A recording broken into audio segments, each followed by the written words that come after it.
creation. And first, let's give time to Danny. So the creation is a belief that Adventists abide by, in which everything was created by God's power. God is the creator of all things, and in the scripture it has given the authentic account of his creative activity. In 6 days the Lord created the heavens and the earth, and all the living things upon the earth, and rested on the seventh day of that first week. Thus, he established the Sabbath as a perpetual memorial of his completed creative work. The first man and woman were created in the image of God as the crowning work of his creation, giving them dominion over the world and charging them with that responsibility to take care of it. When the world was finished, it was very good, declaring the glory of God.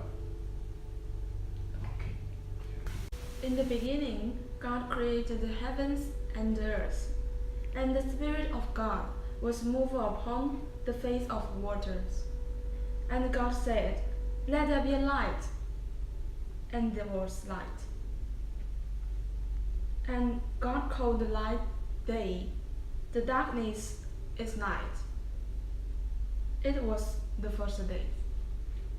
And then God said, "Let there be a firmament in the midst of the waters, and let it divide the waters from the waters." And God created the firmament. And there was the third day.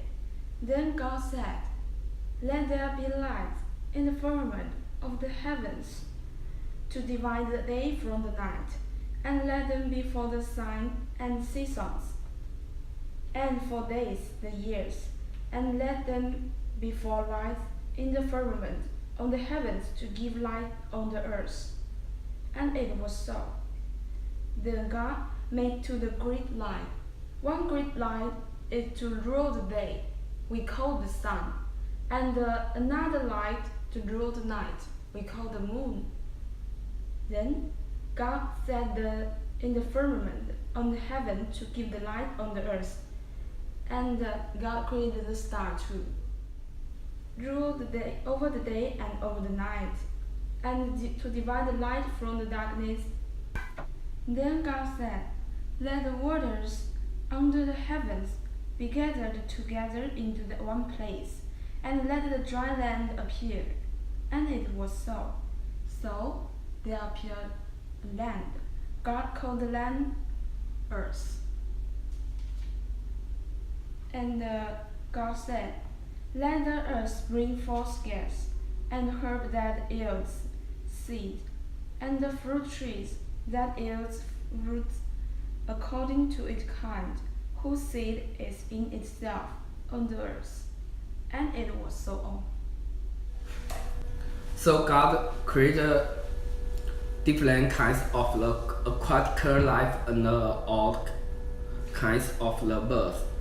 God bred them aquatic sea creatures should multiply, spread over the sea, and birds were living on the earth. Then God said, "Let me water abound with the abundance of the living creatures, and let birds fly above the earth across the face of the firmament of the heavens."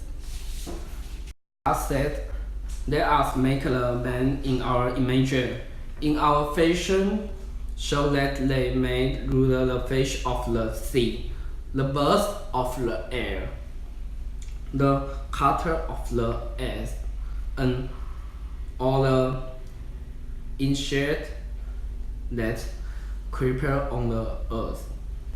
God created man and woman in his our image.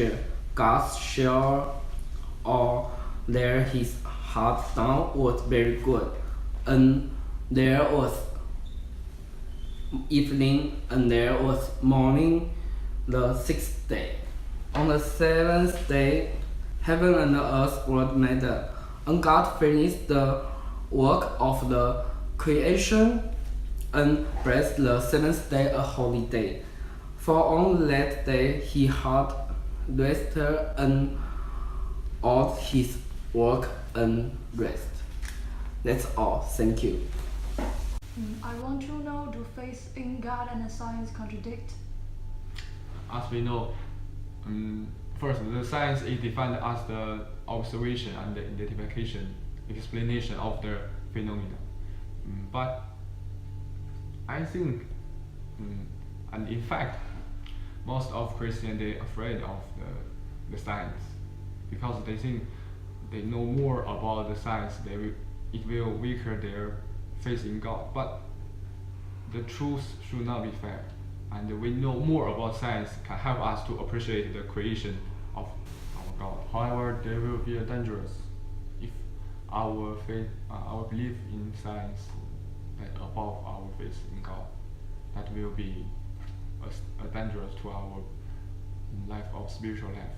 And if any scientists hold their human logic above our Creator, that will be very dangerous to us. So our faith in God and science does not contradict. But overall, we have to make it clear that our belief in God should always above our belief in science. Thank you. Thank you. So, in the Bible, we can clearly see that everything was created by God. He created man, the animals, the earth, and the heavens. The Bible does not say anything about evolution. Charles Darwin, who was one of the first pioneers of the theory of evolution, he did not mean to disprove of God's existence. Maybe his whole purpose was to try to make sense of the theory of creation in a more scientific view. Nonetheless, both evolution and creation require a lot of faith because we cannot prove it. We cannot perform our own experiments and own testings to prove it. All of it requires faith. And in the Bible, it's clear that God is the creator of all things. Okay. Thank you. So